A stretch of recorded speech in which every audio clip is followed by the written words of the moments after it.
Monsieur le Président du Congrès, Monsieur le Président du Sénat, Monsieur le Premier ministre, chef du gouvernement, Mesdames et Messieurs les membres du gouvernement, Mesdames et Messieurs les parlementaires, Mesdames et Messieurs les ambassadeurs et chefs de mission diplomatique, mes chers compatriotes,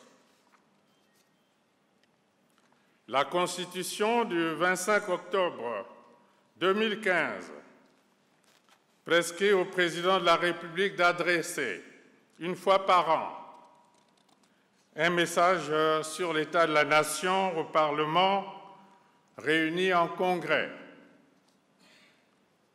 En m'acquittant de ce devoir, je voudrais au préalable m'incliner devant la mémoire des êtres chers qui nous ont quittés durant cette année.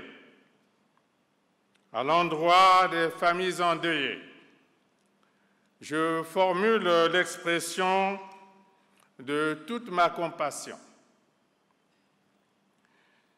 Qu'il me soit donc permis de réitérer l'hommage posthume de la nation au vénérable André Obami-Ito, ancien président du Sénat, homme de grandeur et de devoir, à la loyauté exemplaire. Mes chers compatriotes, notre pays s'emploie à soutenir le fonctionnement régulier et harmonieux de ses institutions. Ici, au Parlement, s'inscrivent des belles pages de notre démocratie en termes de représentation de la nation et d'armature législative. À ce titre, le peuple évalue quotidiennement la disponibilité des parlementaires. Nos concitoyens apprécieront davantage les initiatives des sénateurs et des députés si celles-ci pouvaient s'articuler autour de la mobilisation des populations dans les activités agricoles, piscicoles ou d'élevage. Depuis quelques années, le Parlement multiplie les rencontres avec des institutions analogues d'autres pays et des partenaires au développement. Ces contacts accroissent la notoriété du Sénat et de l'Assemblée nationale. En soutien à ces initiatives et sans enfreindre l'intangibilité du principe de la séparation des pouvoirs, j'émets le vœu d'une concertation permanente entre les deux chambres du Parlement. Des synergies sont également nécessaires entre les pouvoirs législatifs et exécutifs. De son côté, le gouvernement met en œuvre le plan national de développement 2018-2022.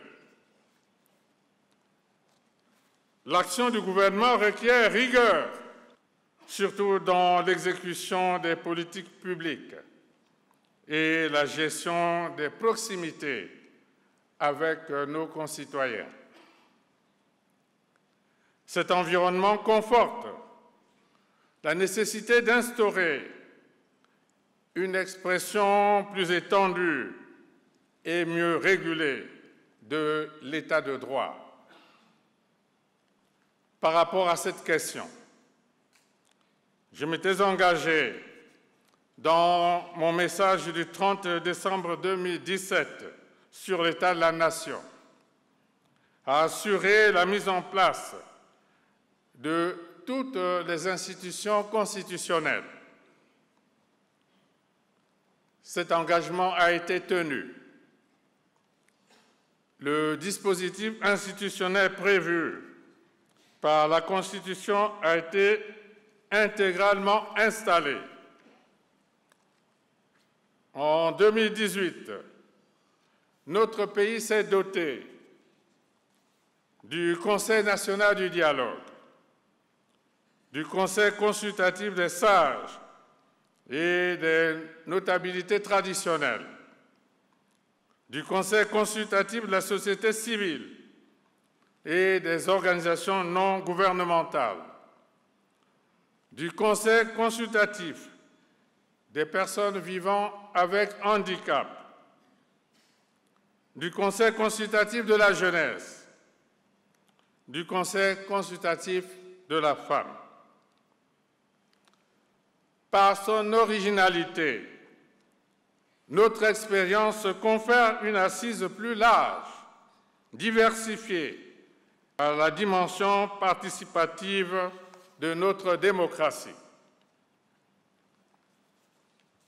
Je salue particulièrement l'élévation au sein du secrétariat permanent du Conseil consultatif de la femme d'une compatriote autochtone, universitaire engagée sur les questions de genre. Dans cette même optique, la Cour constitutionnelle et la Commission nationale des droits de l'homme ont été renouvelées pour plus de dynamisme dans l'exécution de leur mission. Enfin, les membres de la Haute Cour de justice ont pris leurs fonctions. Cette juridiction, en charge de la répression des délits commis par les dirigeants et les hauts dignitaires de la République, est dorénavant installée dans ses attributions. Je demande que les textes réglementaires sous-jacents soient rapidement préparés pour un fonctionnement cohérent et diligent de cette instance. Je pense spécifiquement à l'exercice des poursuites, qui doit être l'œuvre exclusive, sans intermédiaire, du représentant du ministère public auprès de cette juridiction. C'est le gage de l'indépendance de la Haute Cour de justice. En leur adressant toutes mes félicitations, j'exhorte les membres des différentes institutions constitutionnelles à assumer leurs responsabilités avec efficacité. D'ores et déjà,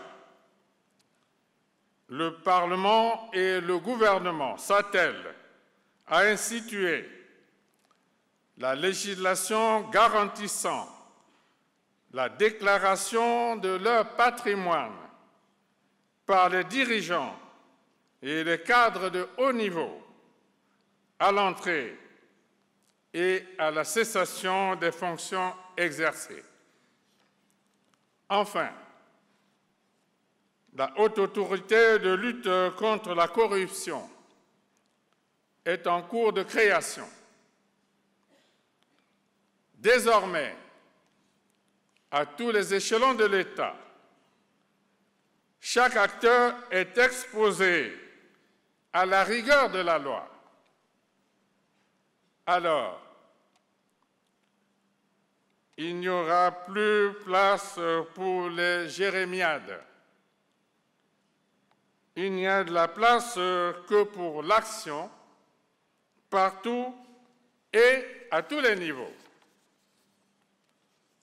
Qui peut donc dire qu'avec un tel décor judiciaire, notre pays n'est pas en train de réaliser des avancées salutaires dans l'instauration et le fonctionnement des instruments de veille et de promotion de la bonne gouvernance.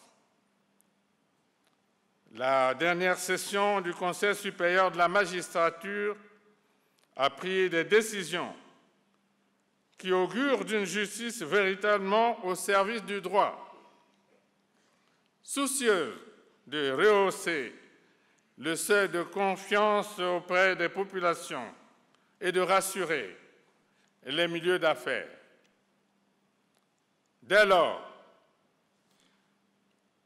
continuons à renforcer la gouvernance judiciaire pour mieux rapprocher la justice du justiciable.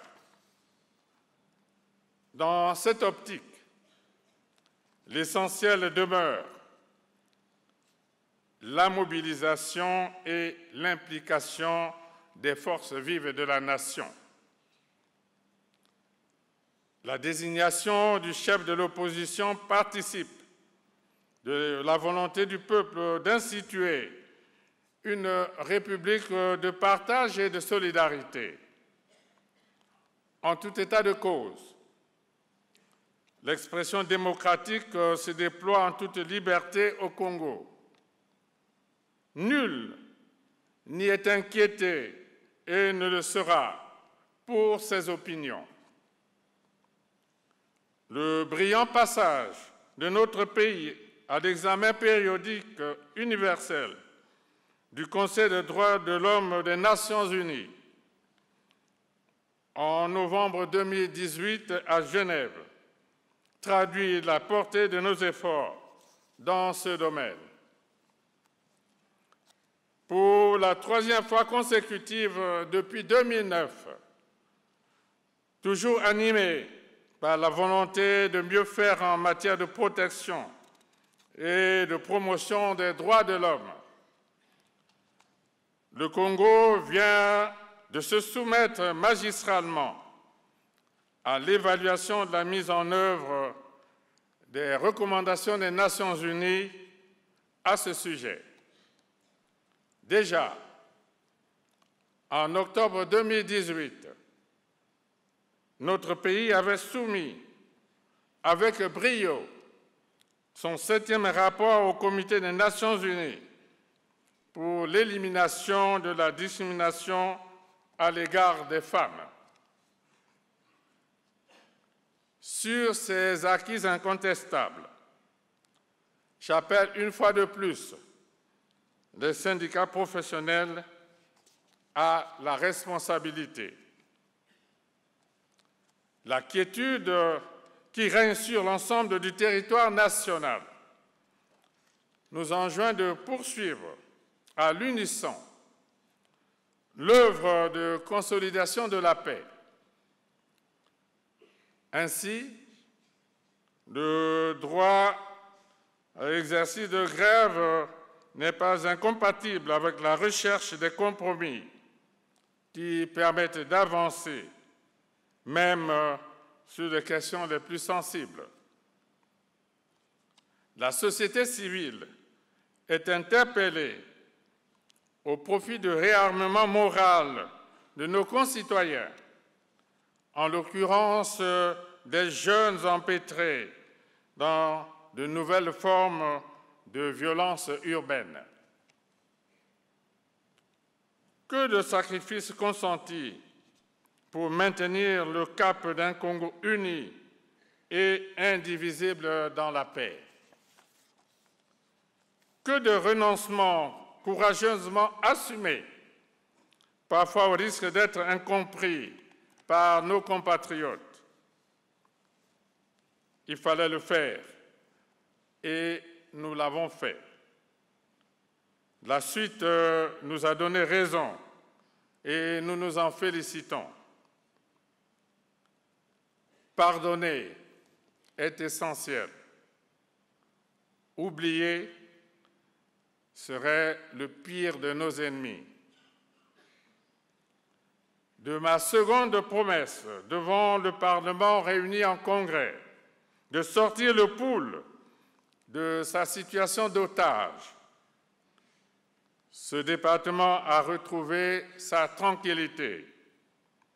L'accord de cessez-le-feu et de cessation des hostilités, signé le 23 décembre 2017 à Kinkala, s'exécute sans entrave.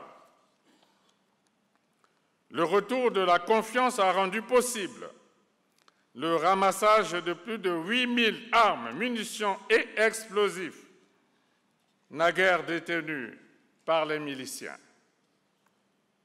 L'autorité de l'État se rétablit, y compris dans les anciennes zones de conflit, avec la réinstallation de l'administration et des représentants des pouvoirs publics. Les populations ont regagné leur village grâce à la normalisation de la vie dans le département. La libre circulation des personnes et des biens est effective, surtout avec la reprise du trafic ferroviaire.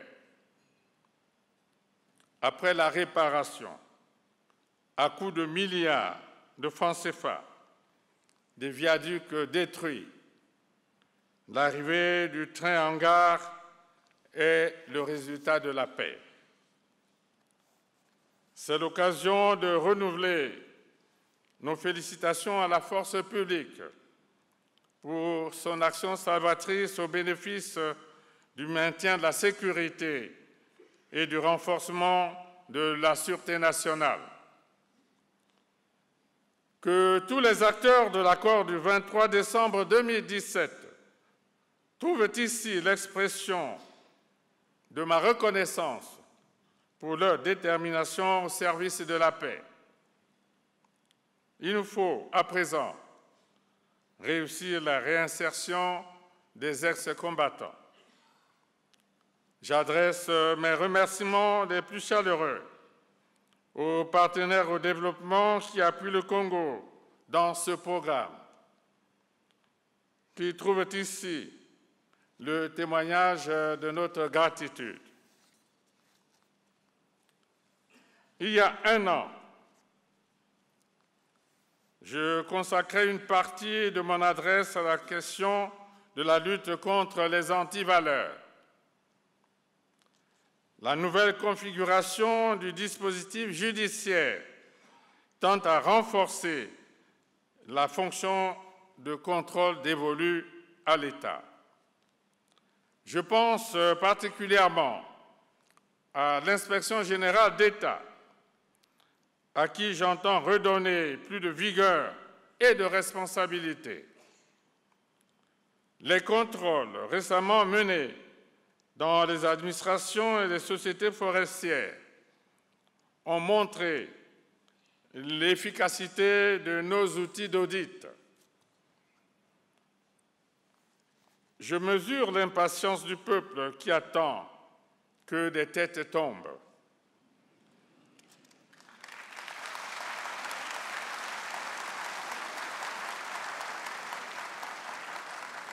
Comme si la présomption d'innocence n'était qu'un écran de fumée induit par notre seul système judiciaire. Je comprends l'inquiétude du peuple devant l'exigence de transparence et d'objectivité. Je rassure qu'il n'y aura ni bouclier de protection pour les uns, ni rampe de sanctions pour les autres.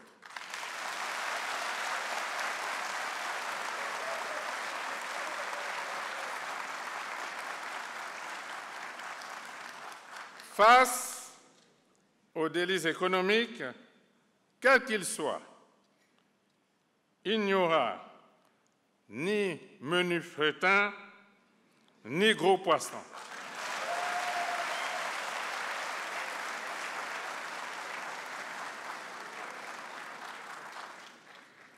Tout passera dans la nasse du droit et de la justice.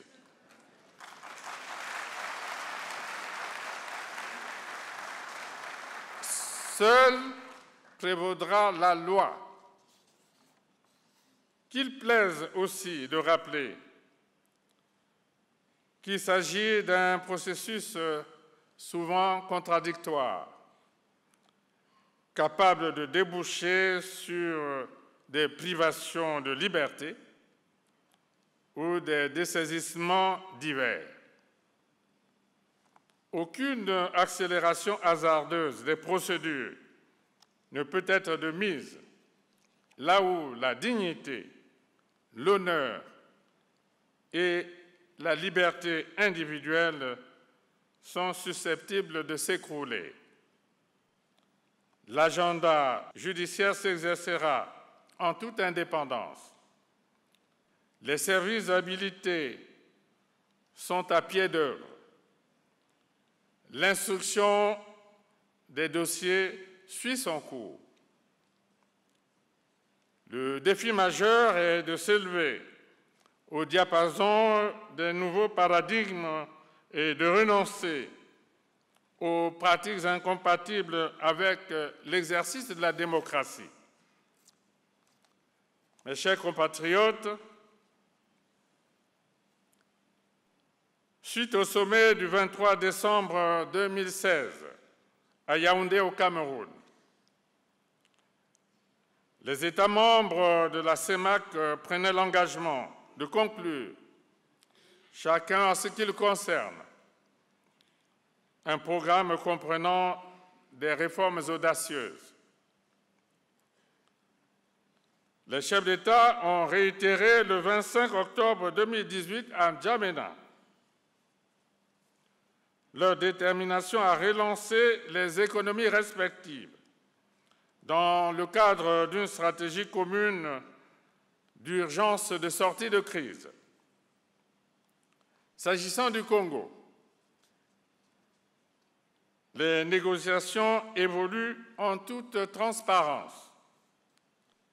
Un mémorandum de politique économique et financière 2018-2021 a été adressé au Fonds monétaire international. Le budget de l'État pour l'exercice 2019 a été élaboré sous le regard attentif de cette institution. L'étude diagnostique sur la gouvernance et la corruption a été réalisée. La loi portant création de la Société nationale des pétroles du Congo a connu des aménagements pour tenir compte des exigences du Fonds monétaire international. La restructuration de la dette fait l'objet d'un traitement encourageant, appuyé par des échanges réguliers avec nos créanciers. L'audit en cours sur la dette intérieure rendra plus crédibles les titres, la validité des créances et la sincérité du service fait. Un travail important a été accompli pour rendre soutenable notre dette.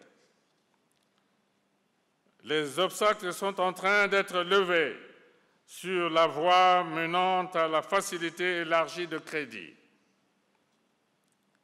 Les dispositions sont prises pour accélérer les réformes au sein du secteur productif et maximiser les recettes hors pétrole. Le principe de la création d'une entreprise dans les meilleurs délais reste à parfaire pour faciliter l'amélioration du climat des affaires.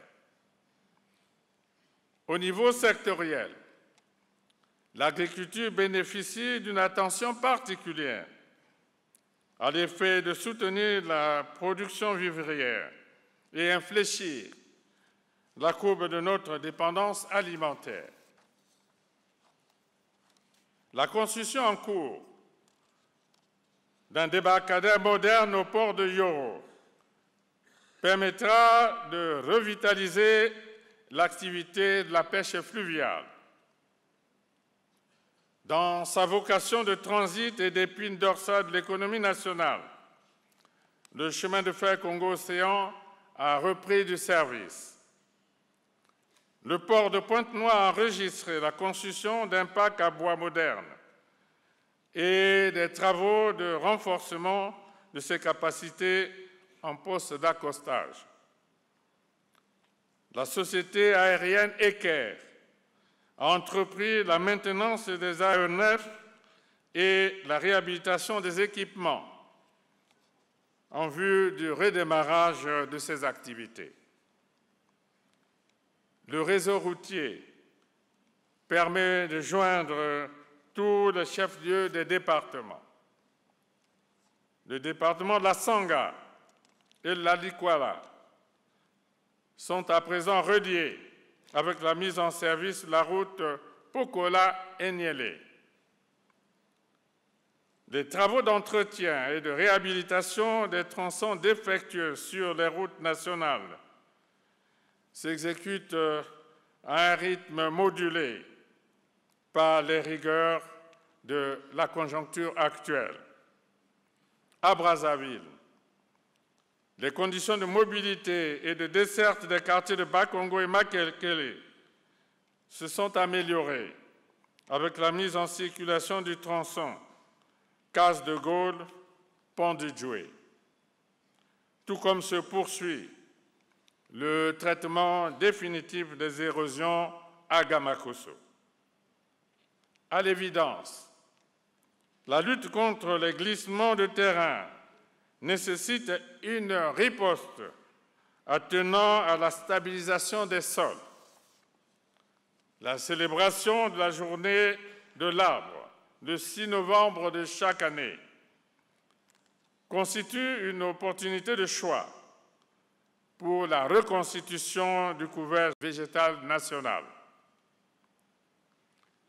Fidèle à sa politique de reboisement, notre pays a réalisé en 2018 plus de 2 millions d'hectares de forêts aménagées, atteignant ainsi une superficie totale de près de 7 millions d'hectares.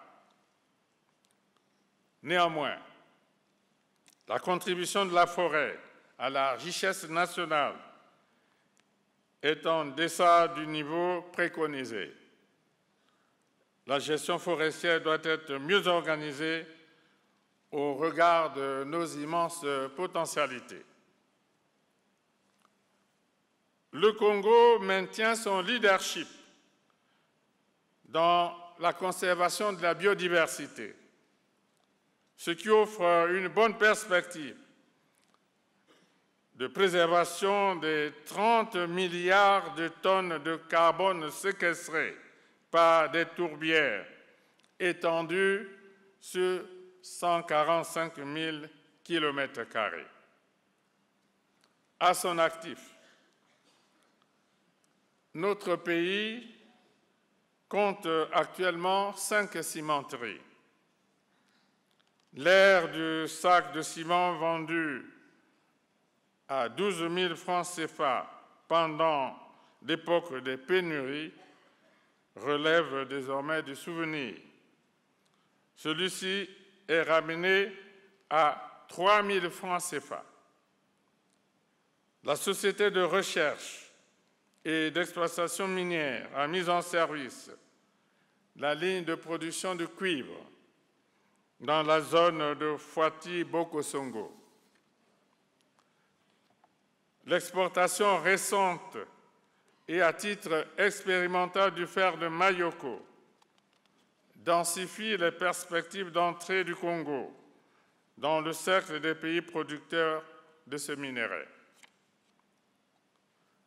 Pour soutenir l'activité industrielle qui se dessine, notre pays a signé un accord cadre le 5 septembre 2018 à Pékin pour le développement de la zone économique spéciale de Pointe-Noire.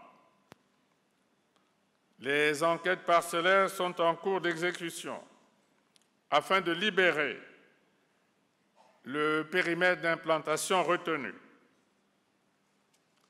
En lien avec cette avancée, une formation au métier de la construction et des travaux publics a été ouverte au bénéfice de 350 jeunes. Au terme d'un protocole d'accord entre l'État et certains partenaires comme la société Eco-Énergie, une usine de montage de tracteurs et autres matériels agricoles sera érigée dans la zone économique spéciale de Maluku.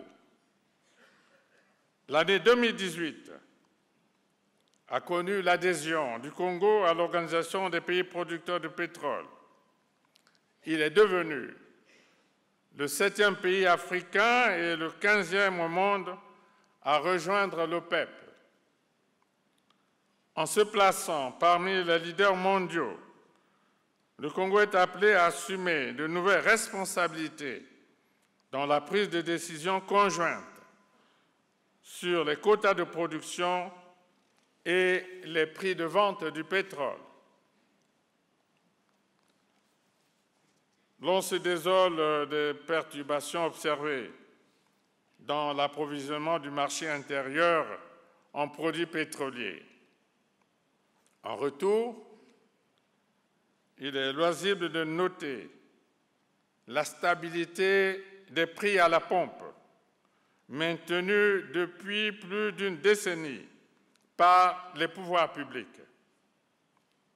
La fourniture de l'électricité connaîtra le lancement en 2019 de la 3e turbine de 170 MW par la centrale électrique du Congo.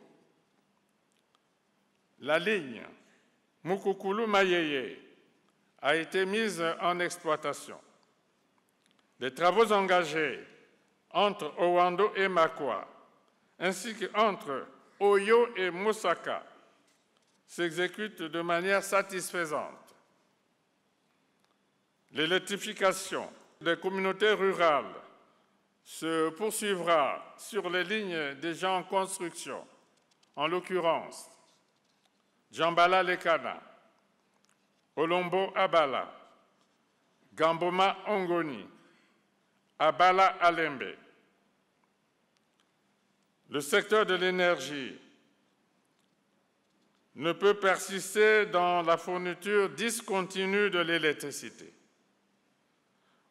au gré d'une production bien insuffisante au regard de nos besoins de développement. Ce défi sera relevé par une électricité de qualité. L'interconnexion en fibre optique est effective entre le Congo et le Gabon et connaîtra une extension vers le Cameroun et la République centrafricaine. En matière de grands travaux, de grosses œuvres de 2 tours jumelles de 30 étages au centre d'affaires de Mpila est terminée. La construction de l'Institut technologique d'Oyo, réalisée dans le cadre de la coopération économique entre la Chine et le Congo, est achevée. Des travaux du nouveau siège du Parlement, dont du gouvernement chinois, affichent l'achèvement du gros œuvre des 2 pavillons devant abriter l'Assemblée nationale et le Sénat. Mes chers compatriotes, le volet social constitue l'un des piliers de notre marche vers le développement. La refondation du système de sécurité sociale est en quête d'un nouveau souffle. Les organismes de gestion des nouveaux régimes attendent d'être mis en place. Les caisses de sécurité sociale doivent être soutenues. Je demande au gouvernement de faire preuve d'ingéniosité pour un début d'apurement de la dette de l'État inhérente aux cotisations sociales.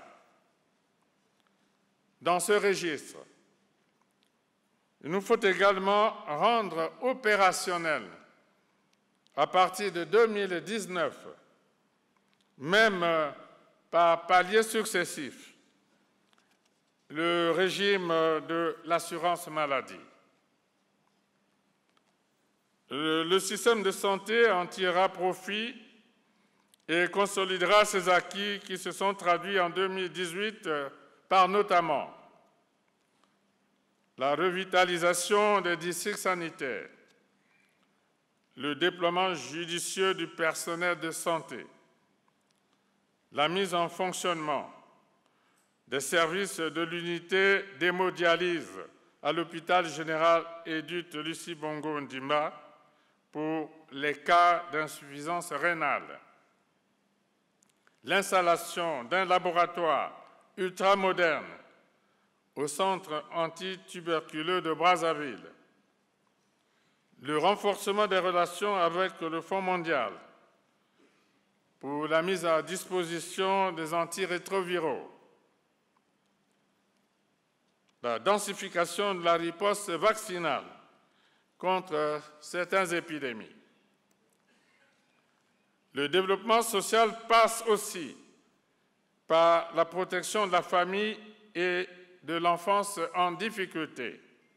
Pour cela, le projet Lisungi mérite nos égards pour ses résultats prometteurs.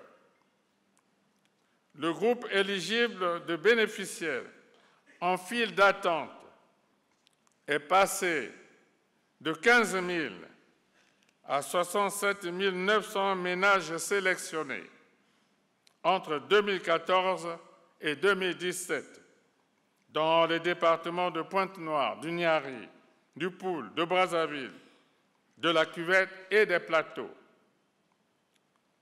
Depuis 2015, près de 10 000 familles vulnérables reçoivent une assistance financière octroyée par ce système de filets sociaux. En 2019, l'Isungi prévoit de soutenir 8 000 projets générateurs de revenus.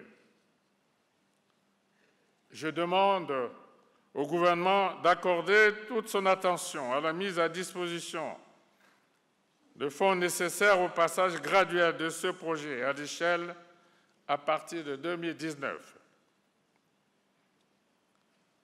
Tout en concentrant les axes d'effort sur la création des richesses.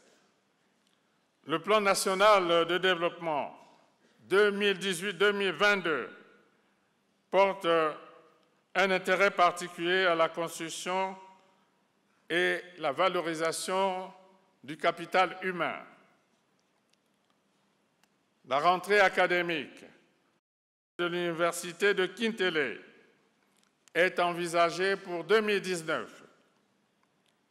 L'ouverture des établissements d'excellence, des lycées des départements de Westo, Djambala, Madingu et Sibiti a fortement contribué à l'amélioration des résultats aux différents examens d'État.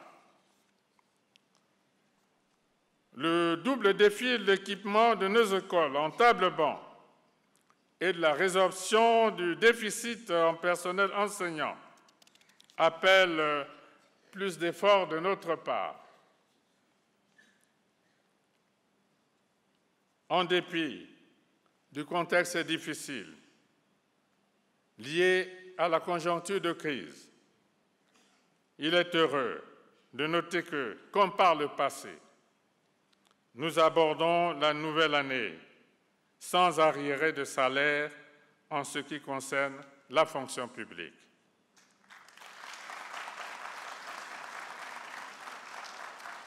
L'indice de solde des agents de l'État reste maintenu à 300, malgré la morosité de la situation économique et financière. Le credo directeur pour la nouvelle année reste le travail dans l'éthique et la discipline, source de richesse il demeure la pierre angulaire de notre sortie de crise. Les conseils de discipline doivent statuer sur les attitudes réfractaires au travail.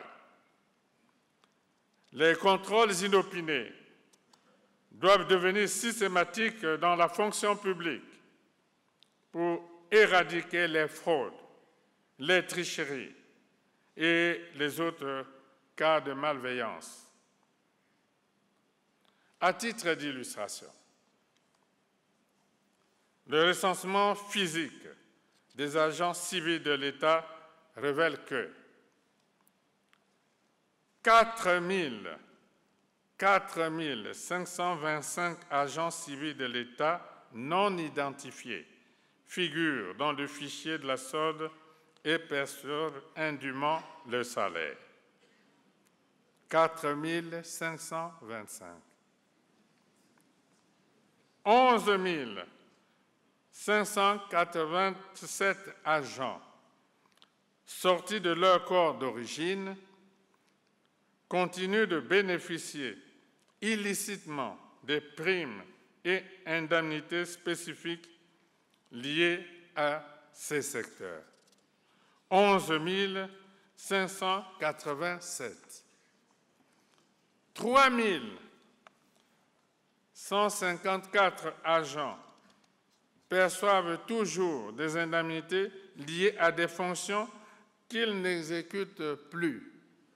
3 154. 1430 agents exercent cumulativement un autre emploi dans le secteur privé. De telles pratiques, qui se complètent par tant d'autres connues, grèvent lourdement les finances publiques et appellent des sanctions rigoureuses. La législation et la réglementation en vigueur doivent s'appliquer avec fermeté contre toutes ces dérives. Des directives ont été données au gouvernement pour la prise de mesures appropriées à l'effet de traiter sans atermoiement les irrégularités constatées. Mes chers compatriotes, aucun pays désireux de se développer, y compris en participant à l'économie mondiale, ne saurait rester replié sur sa souveraineté. Grâce à un environnement sociopolitique apaisé,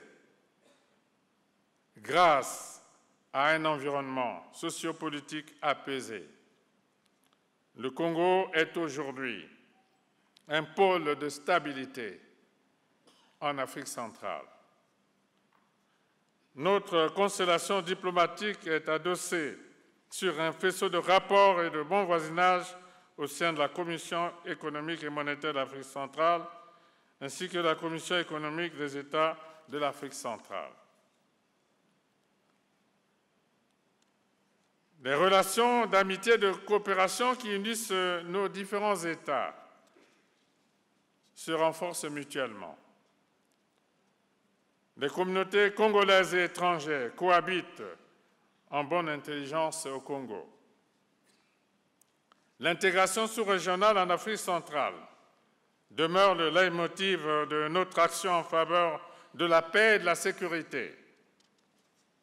Notre pays a été porté à la tête de la conférence internationale sur la région des Grands Lacs.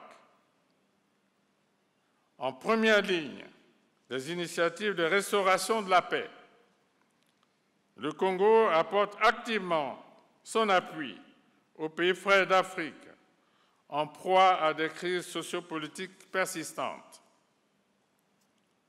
En coordination avec les Nations unies et l'Union africaine, le Congo prône le dialogue et la réconciliation pour la résolution des conflits armés. notre pays a mené des actions d'envergure lors des rencontres internationales, notamment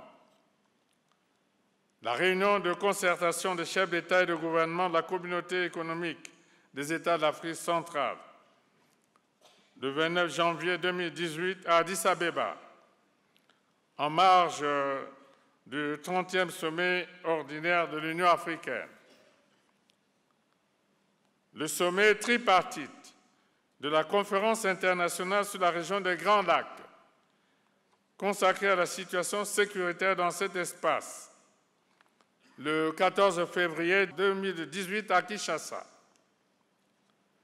La création de la zone de libre-échange continentale africaine, le 21 mars 2018 à Kigali, au Rwanda, pour favoriser le développement du commerce intra-africain.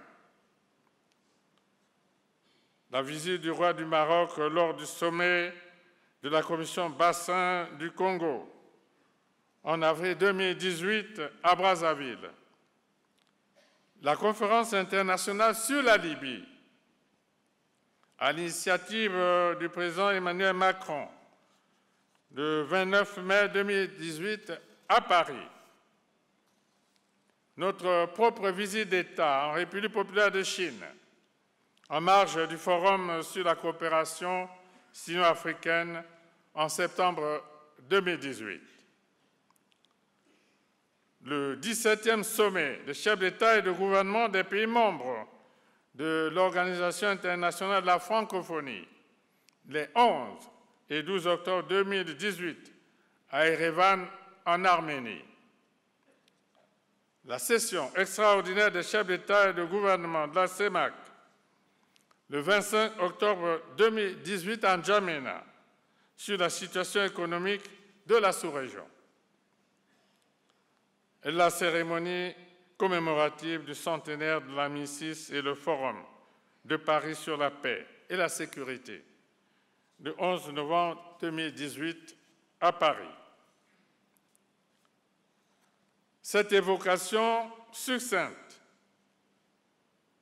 met en exergue l'intensité de nos efforts diplomatiques au bénéfice du Congo, de l'Afrique et du reste du monde depuis plus d'un demi-siècle. Voilà 60 ans que le Congo assume son destin en tant que république. Avec méthode, avançons sur le chemin de la relance de notre économie par le travail. Il nous faut transformer les temps actuels en levier de prospérité pour demain. Il est essentiel de refuser les impatiences pour ne pas plonger dans des options aventureuses et sans issue. Dans la foi et l'espérance en un avenir radieux, je souhaite à tout notre peuple et à vous-même ici présents une bonne et heureuse année 2019. Que chaque Congolaise et chaque Congolais élève ses vœux au diapason d'un nouveau pari personnel et d'un nouvel engagement collectif pour un Congo apaisé et solidaire dans l'unité, le travail et le progrès. Vive la République, vive le Congo. Je vous remercie.